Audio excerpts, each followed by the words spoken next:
Hello everyone! Oh my god, she got a professional microphone. She don't know who she is now. She's gonna start a podcast. She's gonna start talking that ish. If you can see EJ, brother, ignore her. First, let's get into the fit. I don't know if it's really a fit. It's literally a nightgown that I thrifted for like almost 15 bucks for a nightgown with a hole in it, by the way. And I want to try to show you the bottom. It says incompatible with mornings. I know that's right. Also, here's my little hairpin and gold earrings to spice up the outfit a little bit because it looks a bit too homey with just the nightgown on. So I wanted to sparkle it up a little, slick back the hair a tiny bit, you know. Today's video is about Ribblr and some opinions I have found online about the app/website, and I was just really surprised by the passion people had that they were holding in about Ribblr. And it is from a subreddit called craftsnark, which is worth a video on its own, but I will not be doing that just because I don't feel like getting hated on right now. We have the website pulled up so I can go through it with y'all. Here it is. And the first thing I want to do is just explain the subreddit craftsnark to you a little, because the name itself is how can you see into my eyes? A bit aggressive, at least to me. I'm sensitive, so that's probably why. Here's their self-identified description. A little sister sub for r/blog snark, focused on craft industry snark, drama, news, and gossip. Critiques of monetized craft influencers, which I thought was the most interesting part, and discussion of social issues in the craft industry. All crafts are fair game. We also discuss our own projects and musings in weekly threads. And then some of the rules I wanted to share. The focus of the sub is monetized crafting content, influencers, and businesses. If the subject does not make money off of the crafting community, the post will be removed. And as of right now, I do not make money off of my craft, so if I end up on here after posting this video, it should be removed. And then some of the other rules: don't be shitty. There's a difference between attacking the creator and criticizing. No trolling. Body talk is positive or neutral, stuff like that. I was just surprised about the focus of the sub is monetized crafting content for influencers. Like, if you make money off of your craft, do you deserve to be critiqued more in a negative way? Because I have looked through some of the other posts and they are not really giving constructive criticism every time. Sometimes they do, yes, but sometimes they are also just, I would say, rude and shitty, which goes against the rules, but to each their own. But yes, that is a little bit about the subreddit itself, and I was just so shocked that this is a subreddit at all, especially for like the crafting community. I just see the crafting community as a whole as more wholesome, forgiving, more understanding of each other. But then there's like a whole subreddit where they kind of go off on people sometimes, which is a bit interesting. I can't really say anything no, because now I'm making a whole video about one of the posts in the subreddit.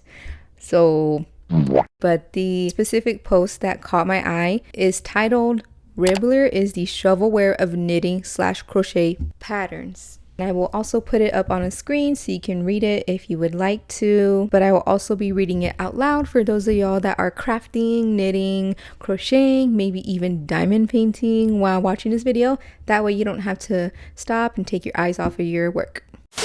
Oh, also forgot to say why I was wearing pajamas for this video and I'm in bed. It's because this is more of a, I guess, kind of gossipy video, but I'm going to be sort of talking podcast style the whole video, so I thought it would be cool to bring comfy vibes, kind of set up a little quote-unquote studio, not really, just a little area, you know, to bring some sort of nice vibes to this discussion. Back to reading the original post. Seriously, everything on there is like $5+ for a scrunchy pattern / variation of generic. I'm sorry, it's just already so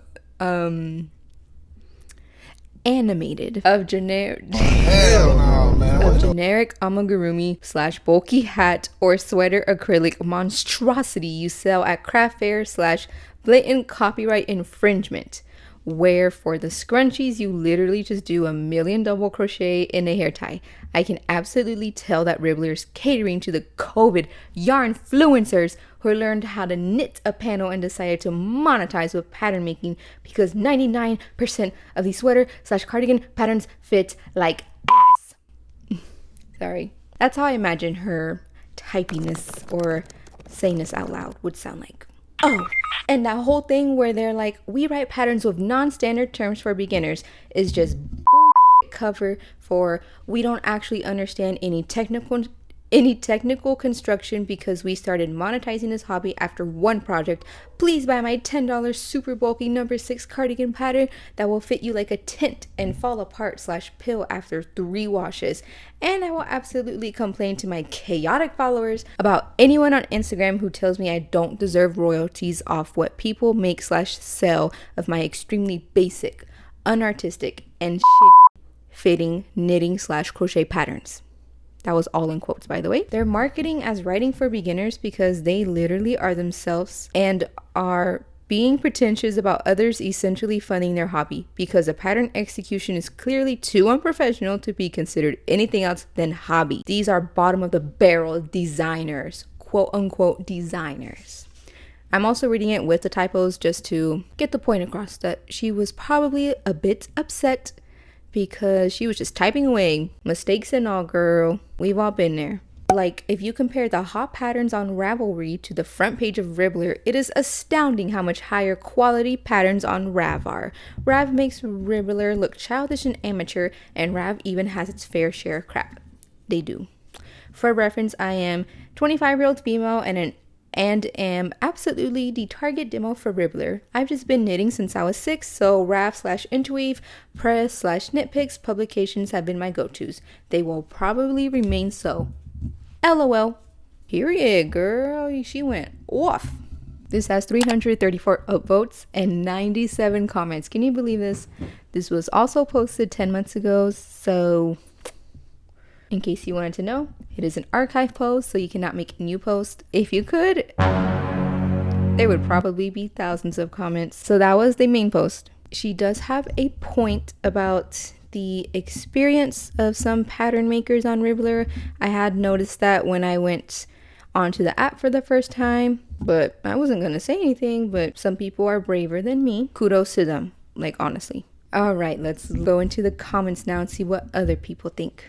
So first, let's see what y'all are thinking after reading this post before we go into the comments.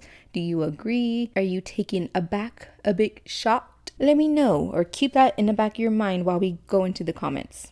I'm not going to read all of them. I just wanted to share some of them that I thought were funny or very angry. Last night I slept over hers. During sex, I overheard. First comment says, or it ends with, it's seriously it being Ribblr. Ribblr seriously looks like the Wish version of Ravelry, WTF.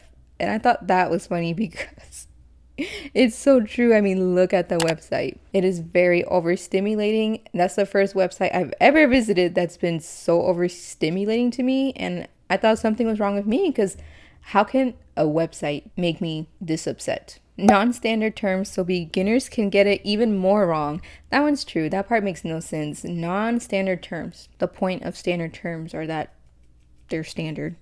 What? Behind you! Look! Oh my god! Okay, here's another one that goes a little bit crazy.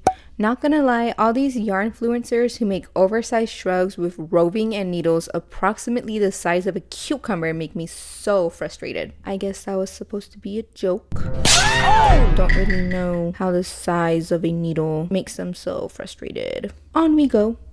Because that thing will fall apart the first time you wash it. It only looks good because you're pretty enough that even rainbow unicorn barf is flattering. And showing people all of the garments you've made this month makes new crafters discouraged because they're comparing themselves to your ability to bang out 300 stitch shrugs. This isn't meant to be a pretty girls aren't allowed to be crafters / I'm not like other girls thing. It's just so annoying that they make themselves seem like experts and scam people out of their money for a shitty pattern that isn't even well constructed. Low-key, to me, this comment was even worse than the original post itself. Or not worse, but just more mean. Part about it only looks okay because you're pretty enough. Oh, that's... But then she goes on to say this isn't a I'm not like other girls thing. But because you said it's not that, it excuses it? I don't know. I just thought that was interesting. And then someone responded to that comment, size of a cucumber, ha ha ha ha. So I guess that was a joke. I do see the point about the garment falling apart, but I don't know. Obviously, certain garments can't really just be washed roughly or in the washer and dryer.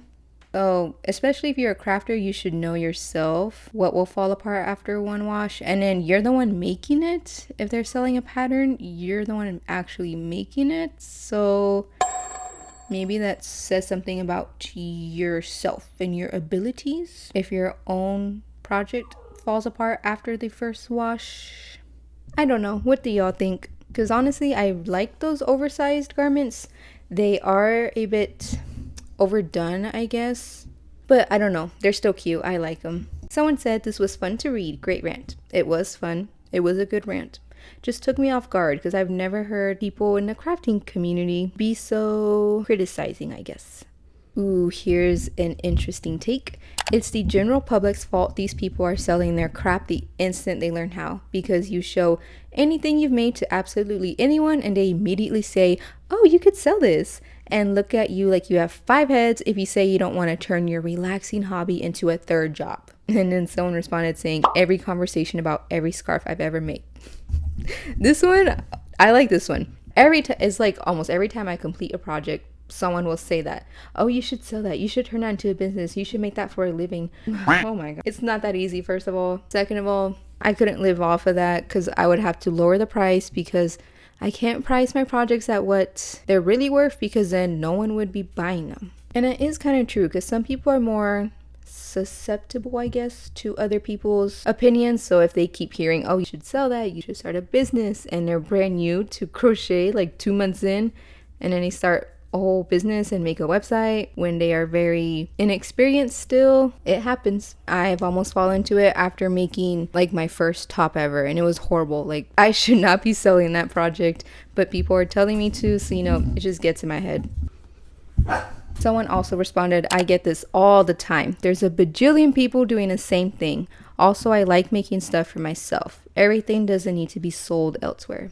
This is true. I love crocheting, but it quickly becomes the worst thing in the world to me if I have to crochet something for someone else, because it just takes all the joy out of it. Like, I don't even get to keep it after I finish, you know? This was a good comment and it wasn't very mean, so that's nice. This one I thought was funny. Someone said, this, so much this. And the people who tell you, OMG, you could sell, but never buy once you start selling. That's true, because what happened, sweetie? You were all about, oh, I would totally buy one from you. Then I finally make it or start selling it, and crickets. No one is no longer in sight. I have 0 friends all of a sudden. And then they start winning that discount too. Oh, Lord. Okay, next comment. Jesus, this site is a car crash. It's like a Japanese teenage dating site, which, oh, interesting way to put it. Mixed with the worst of Instagram, mixed with a drop shipping auction site. Carnage with passive aggressive pink invitations everywhere. Does anyone actually make money on this site at all? I'm really curious. I don't understand why the designers don't just use Ko-Fi as opposed to that monstrosity. I really want to know how the actual patterns read. No one seems to have many patterns up, and it's mostly god-awful hats and boring plushies. Presumably, it must be really popular / have a lot of active users to make it worthwhile. The Japanese teenage dating site was a crazy take. It almost feels offensive just reading that aloud. Next comment. Ribblr is a step above the knitting.com dumb. They cater to chronically online newbies. Whoa, let's calm down. Who don't yet have the skill level to know they're being done a disservice in social media content creators LARPing as pattern designers. Hence the fact that there's a million blanket, yarn, plush toys, and boxy sweaters on there, and nothing that hasn't been a social media trend. Ribblr just knows how to make it look like they're supporting a community and not just riding on internet trends. The million blanket, yarn, plush toys though, that is what most of Ribblr is. And sweaters, like, oh, they said boxy sweaters. That's crazy. That's so mean. Oh my. Someone spends so much time working on their pattern just for it to get called boxy. That's crazy. And then we're gonna go back to the chronically online newbies, because that offended me, and I don't even fit that description. Why'd you have to do that? Why'd you have to go there? Next comment. Oh, I like you very much. I just found out about it, Ribblr, because all the TikTok Yarnfluencers are on it, and I figured, freak it, might as well try another avenue to get my patterns out there. I have almost 15 years of knitting under my belt, and I've been seriously crocheting since 2018. Like, not to brag, but I'm damn good at what I do. Okay, Psychos86. Let me tell you, the absolute field day of mediocrity, hate scrolling I had with my partner when I went on there was honestly, even by my standards, a bit shameful. I feel like Da Vinci going into a painting contest against a kindergarten when I listed a lace parasol pattern. I don't even know what that is. Also, the UI sucks worse than anything I've ever seen. Worse than Ravelry, which used to be my mortal enemy, but now it's Ribblr for sure. Unfortunately, I'm going to keep listing there since it's a decent way to get my patterns seen. Plus, you know, I'm bringing something quality and unique amidst hordes of blanket yarn chicken nuggets and $10 patterns for bags you could 100% reverse engineer if you actually took time to learn your craft properly, instead of subscribing to cults of personality creators who don't even weave their ends in.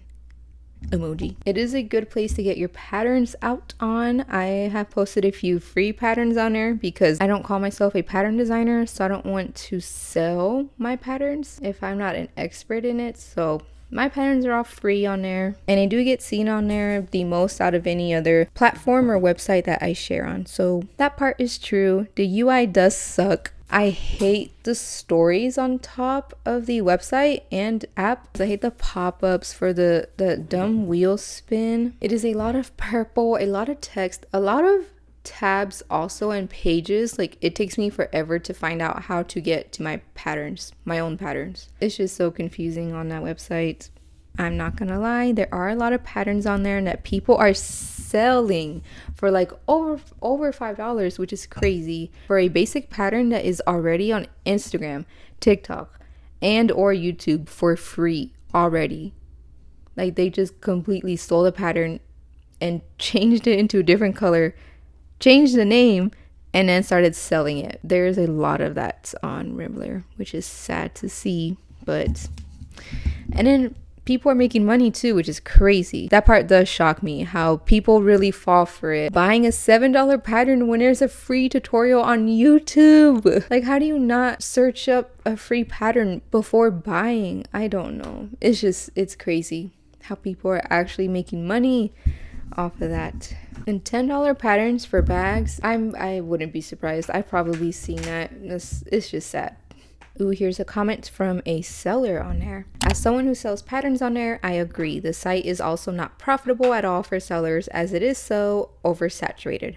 I much prefer Etsy, and I'm looking into Ravelry. Yes, don't even get me started for people who actually sell patterns on Ribblr.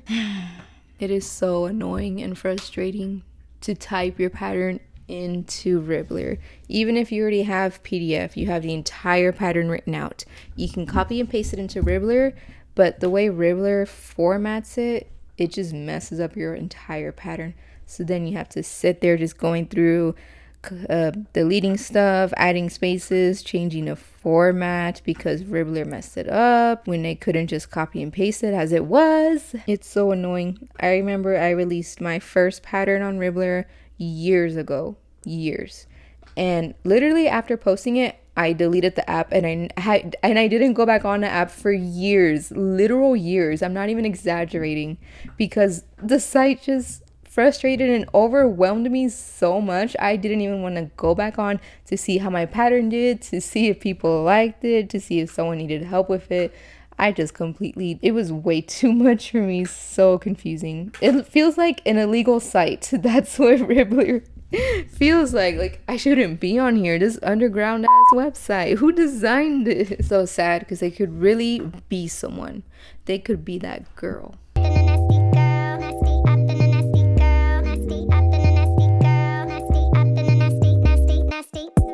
Next comment.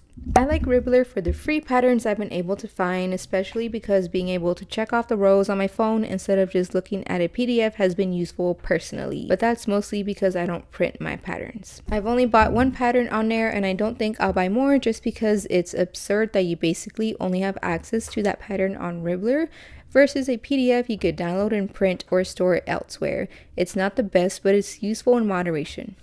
This girl, Mysterious Scratch 4, I love you. She wasn't rude, she wasn't ugly, she wasn't passive aggressive, but she was still critical. And I 100% agree with her. I use Ribblr only for free patterns. You will never find me buying a pattern on Ribblr. The checking off rows is pretty cool. I think I have had a few problems though with it resetting, so that upset me. They need to fix that PDF thing, because how can you only access it on Ribblr? Next comment. The way you put this is so eloquently stated. As a designer for the last several years, I have had a burning rage inside of me. Not because more and more people are learning and teaching crochet, but that they are teaching poorly just for the views/money. A burning rage over a yarn craft? A burning rage. It's not that serious. It's really not. Next comment. I particularly liked chaotic followers. Nice! Exclamation point. That was an intriguing comment. Seems like she has some sort of personal experience with chaotic followers. Next comment. I love your energy from the bottom of my heart. I've never visited, but I guess I'm off on a Ribblr field trip. You love her energy from the bottom of your heart? You love that energy?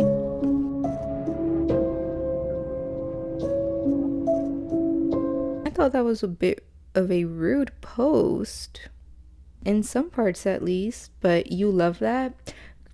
Good for you. Ooh, here's one comment from a different person. She says, oh man, I think it's a she. Oh man, I've got a fun story about chaotic followers. I'm gonna summarize this because this is long. I'll put it up here if you really want to read. But basically, she saw one of those fruit foldable market bags online.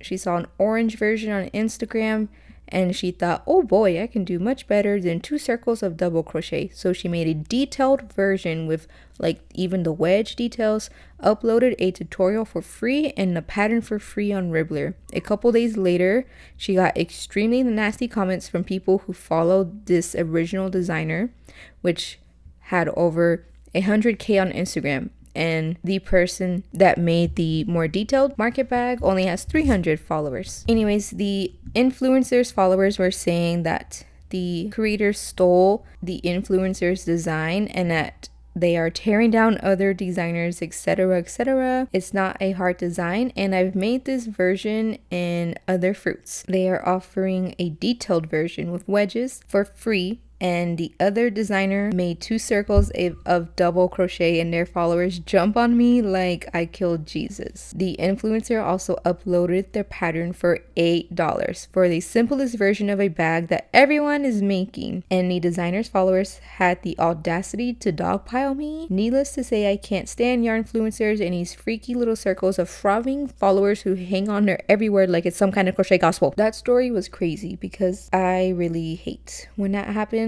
You see a famous Yarnfluencer make something so simple, the most simple tank top that has been made for years, decades actually, and they make it seem like it's original and they came up with it and sell a pattern for $10 on every platform and people buy it and it's well received, when you could find a free tutorial literally anywhere. Just Google it. It will be on every platform for free, and then they're making profit and gaining more followers. It just sucks to see that, because it's like everyone could do that. Like, I could steal patterns and make it seem like it's mine and blah blah blah, try to sell it, but I don't want to, because I want to make original patterns, and I don't want to steal, and I don't want to scam people. So it's sad when you have a moral compass and you're seeing other people that don't seem to care, just living their best life off of scamming others. So that was all the comments I thought were interesting or funny from this post. There was another Reddit post on the same subreddit, craftsnark, about Ribblr, and I think I just wanted to share one comment on it because I just thought it was funny. It's a company named Berta. They are now selling patterns on Ribblr. So someone just posted that announcement, and I looked at the comments and they were just funny and a bit like the last comments we read. Here is one of them. I want to love Ribblr, but it feels like it's just people charging money for extremely basic scrunchies and can koozie crochet patterns. That one, I have seen that one. $3 for a scrunchie pattern is crazy. And like $3 to $5 for a can koozie. It's literally just single crochets or half double crochets in a round over and over. Ribblr is awful. I originally put a design or two of mine on there, but it was such a horrendous experience to input that I never touched it again, or even logged back in for that matter. Hey, that's what I just told you all. That literally happened to me with my first pattern ever. I never came back to the app. I did recently though. I want to say a month ago. After years, I finally came back because I was supposed to keep posting like free patterns every month and I didn't, but now I want to try doing it just because when I finally logged back on, I saw that my pattern actually did really well. So I thought it would be fun to just get my patterns and my name out there, hopefully get followers on my Instagram from there. I don't think I'll sell patterns for like money just because I don't feel experienced enough yet, and I've been crocheting for like almost 7 years and I still don't feel comfortable taking people's money for my patterns. So Ribblr is the worst name for a site ever. Oh yeah, this is what made me want to show y'all this other post, because someone responded to that comment. It makes me imagine a ribbed condom brand or frogs. It definitely doesn't make me think of sewing. Any missing E in a ER ending word makes me think they are referencing Grinder, which seems like an odd choice here, or a stupid choice. This one, I didn't realize that, but but that's true. Next comment. I've never heard of this site. Immediately thought frogs. Looked it up and cringed at the horrible UI. That's actually what I thought too when this app first came out, Ribblr. I thought it really was something frog related, and I was wondering why I was getting ads for it, because I was like, I don't like frogs. Like, I don't have a specific interest in them. So why is my phone giving me ads for this? And then I found out, alas, it was crafting. Someone responded to the frog comments, unless it was dating for frogs, then it would be perfect. Can you imagine that? A frog dating site. Oh yeah, I wanted to ask y'all something. That was it for that second Reddit post. But on the original post I showed y'all, that first one, there was a comment I read that I didn't really understand. Maybe y'all can tell me. Oh yes, the Japanese teenage dating site comment. But they said, carnage with passive aggressive pink invitations everywhere. That's how they describe the site. I don't know what they mean by passive aggressive pink. How can a color be passive aggressive? Especially pink.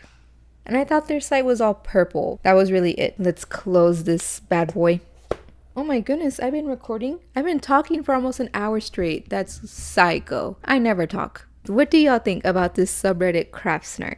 Are y'all in it? Did I read one of your comments? Do you know people who are in this subreddit? I know everyone has the right to say whatever they want, and people can say whatever they want about influencers or people who post videos because they sign up for it whenever they become an influencer or post, which I don't know if I really agree with, because no one deserves that. No one deserves to be talked about in such horrible ways. And then of course, what do y'all think about Ribblr now? Because my opinion has changed a bit. I did have a few of these opinions that people shared, but just not, I didn't know how to word it. And reading other people's views helped to shape my own. I will still be using Ribblr, just not a lot because it is a bit much. Please let me know what y'all think. Y'all should go follow my Ribblr if you do happen to put up with that site. Follow my Instagram too while you're at it.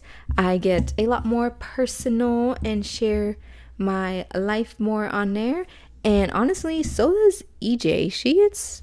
EJ gets pretty wacky on Instagram stories. I'm not gonna lie. That's the end of this video. Y'all should leave a comment below. Please tell me what y'all think. I love reading y'all's comments. And if you never commented before in a video, you're more of a silent viewer, let this be your first comment on this channel. Or first comment ever. We can pop your cherry together.